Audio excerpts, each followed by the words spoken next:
오늘은 어린이 주일입니다. 어린이들은 아직은 어리고 결정하는 것이 부족하기 때문에 어른들에 의해서 많이 그의 삶이 좌우가 됩니다.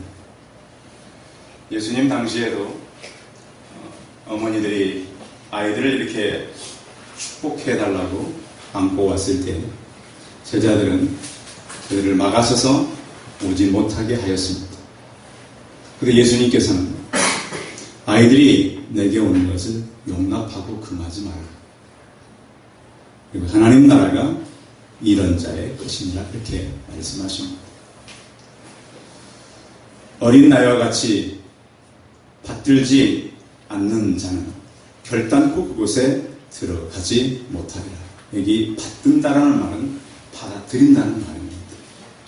어린 아이들은 순수해서 얘기를 하면 잘 받아들입니다. 거짓말을 해도 거짓말이 진짜인 줄 알고 그것을 돌려서 말해줘도 그것이 진짜인 줄로 아이들은 알기 때문입니다. 우리 하나님 앞에서 하나님의 말씀을 대할 때 여러분의 마음에 순수함이 있기를 바랍니다. 아이들은 순수해서요. 부모가 혼내고 부모가 때리고 부모가 욕을 하고 밀쳐도 자기의 욕을 부모에게 다 얘기합니다. 그렇죠? 그렇게 부모님이 혼내고 뭐라 그래도 자기 욕을 다 얘기하는 것이 바로 아이들입니다. 그렇듯이 우리도 마찬가지입니다. 하나님께서는 우리를 힘든 시험에 있게도 하고 또 어쩔 때는 우리가 살아가면서 어려운 일을 만나기도 하지만 하나님은 우리가 기도하면 응답하시는 하나님인 것을 믿으셔야 됩니다. 믿음이 없이 그냥 살아가는 것이 아니라 믿음을 가지고 하나님께 기도할 때 그 기도는 응답되는 것입니다. 그래서 여러분들 늘 말씀을 듣고 읽고 여러분이 기도할 때마다 내가 기도하는 것은 그분이 들으시고 들으실 뿐만 아니라 반드시 응답한다는 사실을 믿고 살아가시기 바랍니다. 사람은 누구나 좀 높은 위치와 영광스러운 자리를 좋아합니다. 성경의 내용도 바로 그런 것입니다. 세베대의 아들 야고보와 요한이 예수님께 나와서 그들의 요구인즉슨 주의 영광 중에서 우리를 하나는 우편에 하나는 좌편에 앉게 하여 주옵소서 그랬습니다.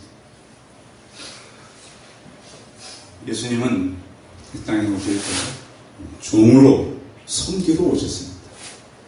그래서 오늘 읽은 마가복음은 종으로 오신 예수 그리스도를 소개합니다. 물론 마태는 왕으로 오신 예수, 누가는 사람의 아들 인자로 오신 예수 그리스도, 요한복음은 왕으로 오신 예수 그리스도를 소개합니다. 예수 그리스도는 그러면 종의 모습으로 어떻게 왔을까요? 어떤 심리학자는 이런 얘기를 했습니다. 사람의 욕구가 크게 두 가지가 있대요. 하나는 우월성이라, 내가 좀 높아지고 싶다. 그래서 사람들은 좀 다른 사람들에 비해서 내가 좀 우월하다는 것을 찾고 증명해 보이고 싶어 합니다. 그래서 인류의 전쟁이 다 그런 것들 때문에 일어나는 겁니다. 우리 민족이 강하다, 나라가 강하다, 그리고 우리는 안 죽고 살아있다. 아니, 우리가 그런다고 이렇게 우리가 위기에 몰린 사람들은 아니다 라고 이렇게 자꾸 표현하려는 우월성이 있는 겁니다. 그런가 하면 또 하나는 지배욕이 있습니다. 그래서 이제 좀 힘이 있고 권력 있는 사람들, 좀 힘이 없고 약한 사람들을 자꾸 괴롭힙니다. 그 사람들이 모이는 곳은 어디에 가나 우월성과 지배욕은 같이 있습니다. 교회는 그러지 않을까요? 교회도 마찬가지죠. 사람들이 갖고 있던 기본적인 어떤 죄악성, 이것은 계속 어디든지 나타나게 마련이에요. 그래서 사람들이 이렇게 자기 힘을 키우고 자기 어떤 능력을 키우고 또 힘든 자리에 가는 이유도 이런 것들을 이루려고 하는 거예요. 믿음을 가진 사람들도요, 할 수만 있으면 예수 그리스도의 능력을 받아서 그 능력으로 사람들을 굴복시키려고 하는 그런 욕심들이 있어요. 그래서 하나님의 능력을 가지고 그것을 가지고 어떤 섬기거나 봉사하면서 쓰는 것이 아니라 하나님께 주신 능력으로 내 능력을 삼아서 그것으로 사람들을 굴복시키려고 하는, 살리려고 하는 그런 잘못된 사고들이 있다고 하는 것입니다. 우리는 성경에서 배워야 할 정신이 주님께서는 엄청난 능력을 보게 해주셨어요. 창조주셨고 이 땅의 모든 것을 할 수 있는 전능자셨어요. 그러나 그분은 아버지의 말씀에 순종하고 이 땅에 오셔서 섬기며 살았다고 하는 거예요. 이 종이라고 하는 말은 주인을 섬기는 자를 의미합니다. 종은 주인이 부르면 언제라도 와야 합니다. 자, 주인이 시키는 일은 종은 어떻게 해야 돼요? 안 하면 어떻게 돼요? 예? 그래서 종과 주인의 관계는 주인이 시킬 때 종은 하는 것이 종과 주인의 관계예요. 이 관계가 안 되면 어떻게 되는 거죠? 더 이상 종과 주인의 관계가 될 수가 없는 거예요. 그래서 종은 주인이 좋으면 종도 좋은 겁니다. 그렇죠? 또 종은 자기 소유가 없어요. 다 누구 거예요? 주인 거예요. 종이 가진 모든 것은 다 자기 소유가 아니에요. 주인의 소유예요. 그래서 종은 철저하게 주인에게 복종하고 주인에 의해서 그의 모든 것이 움직여지는 거예요. 그래서 종은 주인이 힘들면 종도 힘들어요. 요즘에 이제 사람들이 이렇게 사진 같은 걸 이렇게 많이 올리잖아요. 그런 사진이 하나 있더라고요. 주인이 이렇게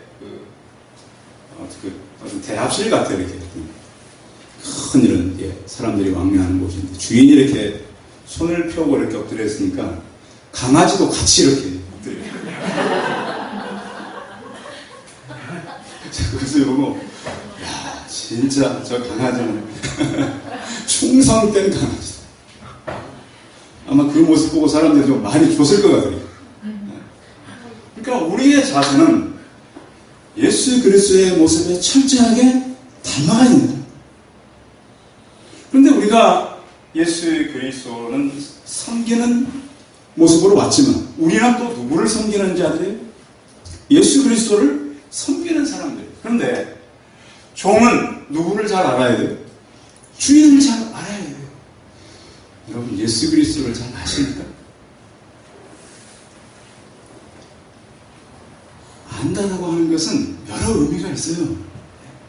그런데 얼만큼 깊이 있게 아느냐는 사람마다 달라요.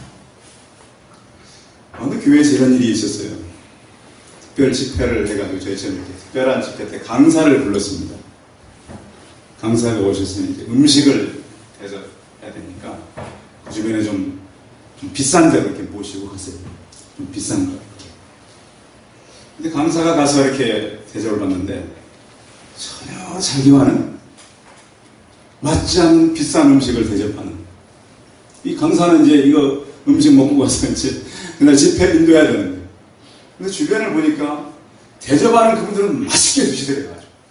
짭짭거리고 막. 근데 이 강사님은 이 음식을 이게 안 맞으니까 잘 드실 수가 없는 거예요.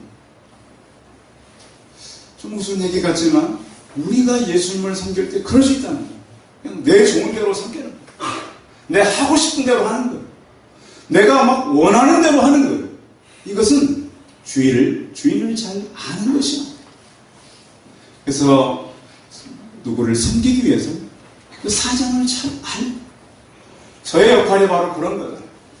하나님에 대해서 저는 잘 설명하고 하나님을 어떻게 섬겨야 되는지 또 어떤 모습으로 섬겨야 되는지를 저는 이렇게 몸으로 보여야 되는 그런 직분을 맡은 거예요. 예수님께서는 이 땅에 오실 때 섬김을 받으러 온 것이 아니고 섬기려 하고 자기 목숨을 많은 사람의 대속물로 주기 위해서 오셨다라고 말씀했어요. 그래서 이 섬김의 도는 굉장히 어려워요. 하나님께서 우리를 부를 때 세상에서 많이 높여주기 위해서 우리를 부르는 것이 아니고, 우리를 부를 때는 우리를 통해서 세상의 많은 사람들을 섬기라고 우리를 부르십니다. 그런데 우리는 이 부분이 참 어렵습니다. 예수님은 이 땅에 오신 목적이 섬기기에 오셨다라고 여러 번 얘기합니다. 그래서 섬기러 오시되 우리 삶의 목표를 섬김으로 정하라고 또한 말씀하는 거죠. 예수님께서는요, 그 제자들을 많이 섬겼어요. 또 그 제자들에게 모습을 여러 번 보여줬어요. 그리고 그들을 사랑하되 끝까지 사랑하셨어요. 그러니까 섬기는 것도 조금 섬기다가 안 되면 포기하는 것이 아니고 최선을 다해서 끝까지 우리 주변의 사람들을 섬기는 것이 바로 하나님 앞에서 옳은 섬김이라고 볼 수 있습니다. 예수 그리스도의 섬김은 특히 오늘 마가복음에 나타나는 이 섬김, 그는 근본 하나님과 같은 본체시라고 했어요. 그런데 자기 형체를 비워서 종의 형체를 입으신 분이 바로 예수 그리스도예요. 그러면 그는 어떤 삶을 사셨죠? 이 땅에 오셔서. 예수님은 이 땅에 오셔서 태어날 집이 없었어요. 여러분, 태어날 때 태어날 집이 없던 분들 계신가요? 요즘? 나는 우선 길에서 태어났어요. 하긴 뭐 어떤 애는 다리 밑에서 주워왔다고 하는 사람도 있어요. 근데 우리는 태어날 때 예수님처럼 집이 없이 태어난 사람은 거의 없어요. 내 집이 아니래도 우리는 다 태어날 때 어디로부터인가 그래도 보호함 속에 태어났어요. 예수님은 사실 집도 없었고 쉬실 집도 없었어요. 그래서 이렇게 말씀하셨어요. 여우도 굴이 있고 공중의 새도 집이 있으되 인자는 머리 둘 곳이 없다. 그는 평생 불편하게 가난하게 사셨어요. 그는 또한 부유한 자였지만 가난하게 사셨다고 바울은 우리에게 설명합니다. 그는 많은 또한 멸시와 천대까지 받으시고 가장 밑바닥 삶을 사셨어요. 그렇게 사시다가 죽으실 때도 사람들에게 붙잡혀서 끌려가셨어요. 예수를 잡은 자들이 끌고 가야바에게로 가니 이렇게 말씀하고 있어요. 섬기려고 오셨던 예수님은 사람들에게 침을 받고 주먹으로 때림을 받고 손바닥으로 맞으셨어요. 예수님은 사람들이 겪어야 될 가장 처참한 그런 상황에 놓인 그의 옷은 벗겨졌고 머리에는 가시관을 썼고 사람들로부터 희롱을 당했어요. 여러분 생각해 보십시오. 여러분의 자녀가 지금 여러분이 보고 있는데 저쪽에서 나쁜 아이들이 내 자녀를 놀리고 있거나 때리고 있다면 그냥 서 있을 부모가 어디 있어요? 하나님은 그걸 견디셔야 됐어요. 능력이 없는 게 아니에요. 그들을 다 풀어라도 멸할 수 있는 그분이세요. 그러나 그분은 참으시고 기다리셨어요. 그래서 이사야서에는 이렇게 표현했어요. 그는 멸시를 받아서 사람들에게 실어버린 바 되셨어요. 섬기러 오셨던 예수 그리스도는 철저하게 버림당하신 그런 삶을 사셔야 했어요. 그래서 주님께서 그 제자들에게 이렇게 말씀하는 거예요. 자, 섬김은 우리가 어떻게 해야 되는가? 이방인들은 그렇게 하지만 너희들은 어떻게 해야 되는가? 42절 한번 읽어보세요. 42절 시작. 예수께서 그에게 이르시되 이방인의 집권자들이 그들을 임으로 주관하고 그 고관들이 그들에게 권세를 부리는 줄 너희가 알거니와. 43절 너희 중에는 그렇지 않은지 너희 중에 누구든지 크고자 하는 자는 너희를 섬기는 자가 되고. 아멘. 그래서 우리는 한 커지고 높아지기를 원해요. 그런데 섬기는 자가 되라 그랬습니다. 건강한 사람을 섬기는 것은 그나마 괜찮아요. 환자를 돌보거나 좀 힘든 그런 상황에 있는 사람들을 돌보는 건 참 어려워요. 우리 한국교회 역사 가운데 그 손양원 목사님이라고 하는 분이 계십니다. 그분은 나환 자들을 섬기며 사셨어요. 그분 따님 손동원 권사님이 쓰신 글에 보면 이런 글이 있습니다. 아버지는 하늘나라의 복음을 전할 뿐 현세의 안락과 풍요를 약속한 적이 없었습니다. 가끔씩 사람들이 그 당시에는 낫지 않는 병이었잖아요. 그게 잘 낫지 않는 병이었어요. 그래서 그것을 낫게 해달라고 안수해달라고 사람들이 대놓으면 아버지는 그 병이 낫게 해달라고 기도를 한 적이 없다는 거예요. 우리 이렇게 말했다고요. 나는 영혼을 중요시 생각하지 육신을 중요하게 생각하지 않습니다. 병들면 어떻고 이 글에 그렇게 됐어요. 병신이면 어떻습니까? 잠깐인 나그네 세상에서 병신으로 살다가 천국 가면 그보다 더 좋은 일이 어디 있습니까? 우리는 자꾸 현세에서의 이 땅에서의 어떤 높은 위치와 자리를 원할 때가 많다. 어젯밤에도 이 동네에 난리가 났었습니다. 무슨 난리인지 아시죠? 예, 불꽃 축제가 있었습니다. 저도 잠시 잊어버리고 이 사무실에 있다가 사람들이 밖에서 막 와 소리가 막 나고 쿵쿵쿵 소리가 나는 밖에 나갔더니 헬리오시티 앞에 저쪽 끝에서 저쪽 끝까지 사람들이 도로에 꽉 차있어요. 이쪽에도 굉장히 많아요. 저도 나가서 보니까 참 멋있는 멋이더라고요. 보니까 지난번 했던 것보다 훨씬 더 멋있어요. 한 10여 번 정도 그 휘황찬란한 모습을 보기 위해서 뭐 뉴스에서는 100만 넘게 그래도 더 많이 모인 것 같아요. 이런 사람들이 지역에 그 잠깐의 쇼를 보기 위해서 여러분 천국이 그보다 못할까요? 전 그걸 생각해 봤어요. 이 많은 사람들이 저 잠시 저걸 보기 위해서 이렇게 몰렸는데 우리는 그 영원한 천국을 얼마나 맛보고 살고 여러분 이 땅에서의 너무 너무 사람들을 지배하는 것에 여러분의 목표를 두지 마시고 영원한 천국의 목표를 두고 예수님처럼 섬기며 살아가는 우리 성도들이 되시기 바랍니다. 예수님은 그런 게 오셨습니다. 또한 예수님은 섬김뿐만 아니라 예수님의 섬김은 생명을 우리에게 주는 것이었습니다. 대속물로 그러니까 생명을 우리 대신 내주신 거예요. 선한 목자라고 자신은 말했어요. 선한 목자는 양들을 위해서 목숨을 버린다 그랬습니다.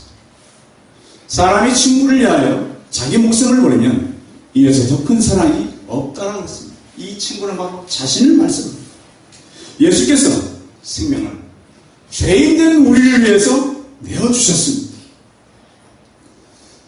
기독교가 아니라도 선행을 이야기하는 종교는 많습니다. 그러나 사람의 선행은 예수 그리스도의 죽음을 대신할 수 없습니다. 어떤 희생도 예수 그리스도의 죽음을 대신할 수 없습니다. 그래서 예수 그리스도의 생명을 내어준 이 죽음은 하나님의 은혜입니다. 복음서에 보면 성경에 대하가 2번 등장하는 때가 있습니다. 여러분 아십니까? 언제 대하가 등장하죠? 한 번은 잡히시기 전날 밤 예수님께서 이 허리에 수건을 두르시고 대하에 물을 가져다가 제자들의 발을 씻기십니다.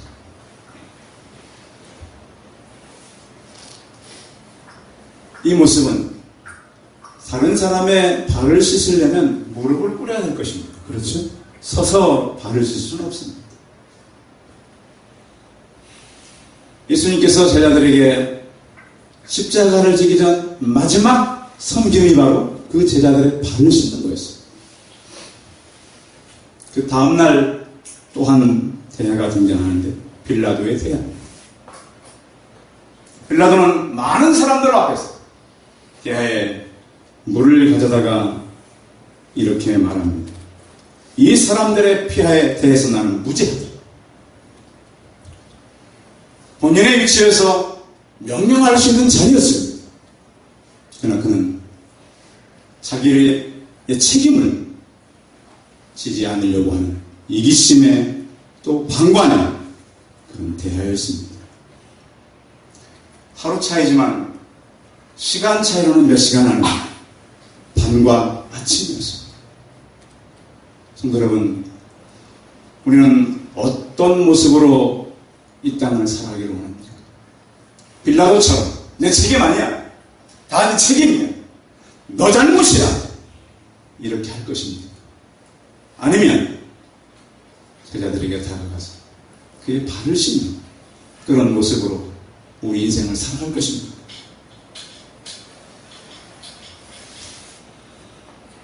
대야에 손을 담아서 발을 씻으면 내 손이 더러워지지 않고는 씻을 수가 없습니다. 예수님은 우리를 부르시고 세상을 향해서 섬기라고 한 것입니다. 5월 마지막 주는 패밀리데이가 있습니다.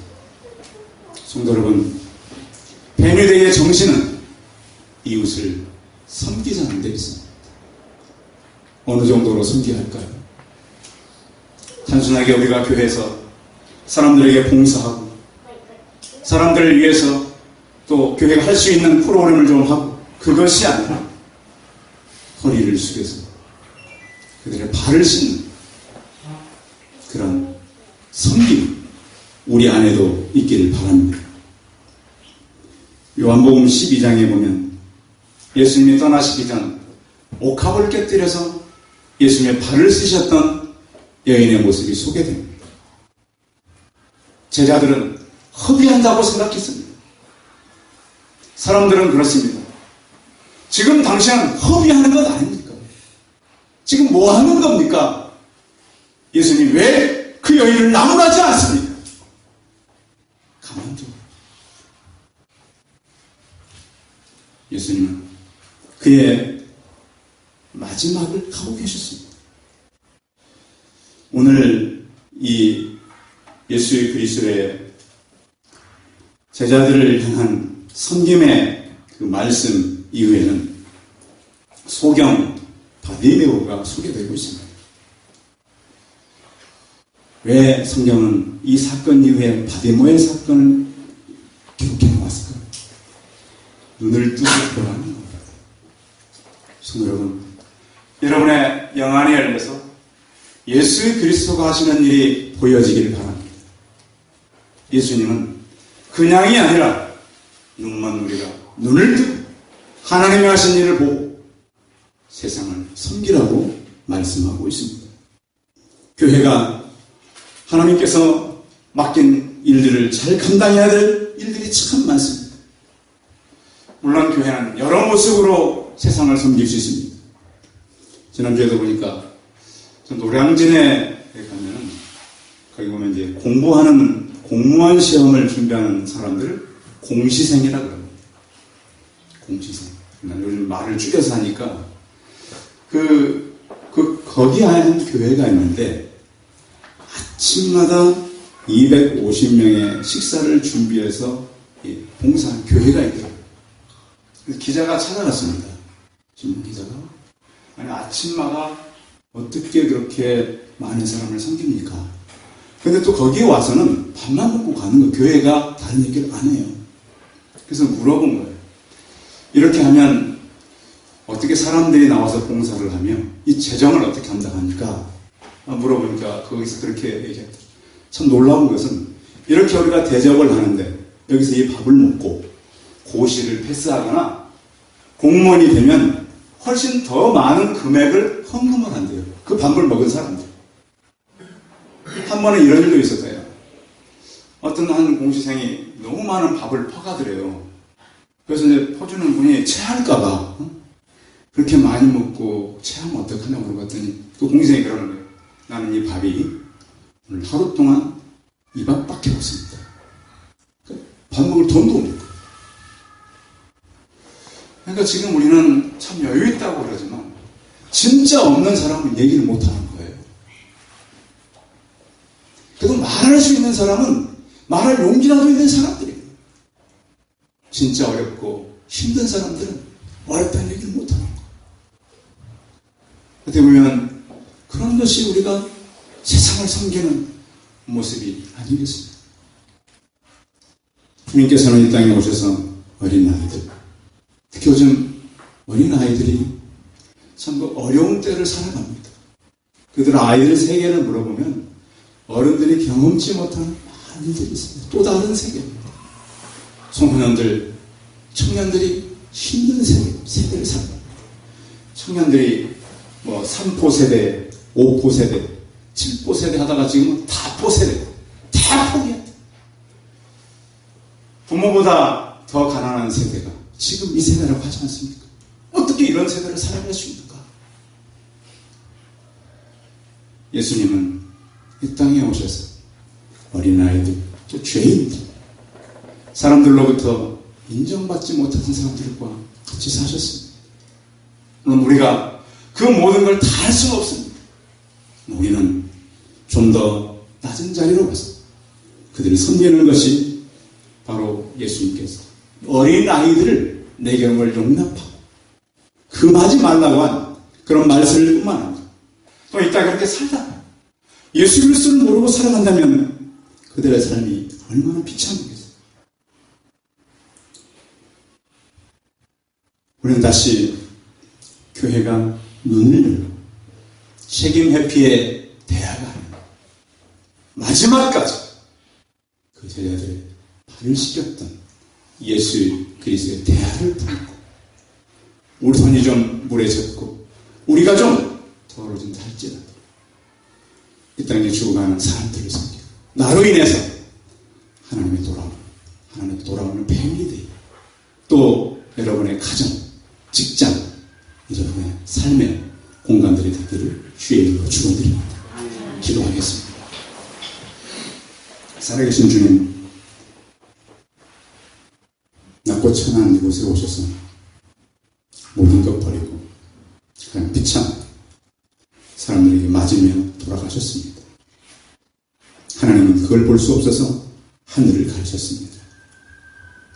주 하나님, 우리는 예수님처럼 그렇게 가난하게, 그렇게 부족하게 살지를 않았습니다. 그러나 지금 우리 주변에는 정말 어렵고 힘든 사람도 많고 우리가 돌아봐야 될 어린아이들도 많이 있습니다. 하나님 아버지, 우리가 평생을 살아가며 내 월간으로 내 집의 욕을 갖고 살지 않는 섬기러 오신 예수 그리스도를 닮아서 예수님처럼 살게 하여 주옵소서. 주 예수 그리스도의 이름으로 기도하였습니다. 아멘.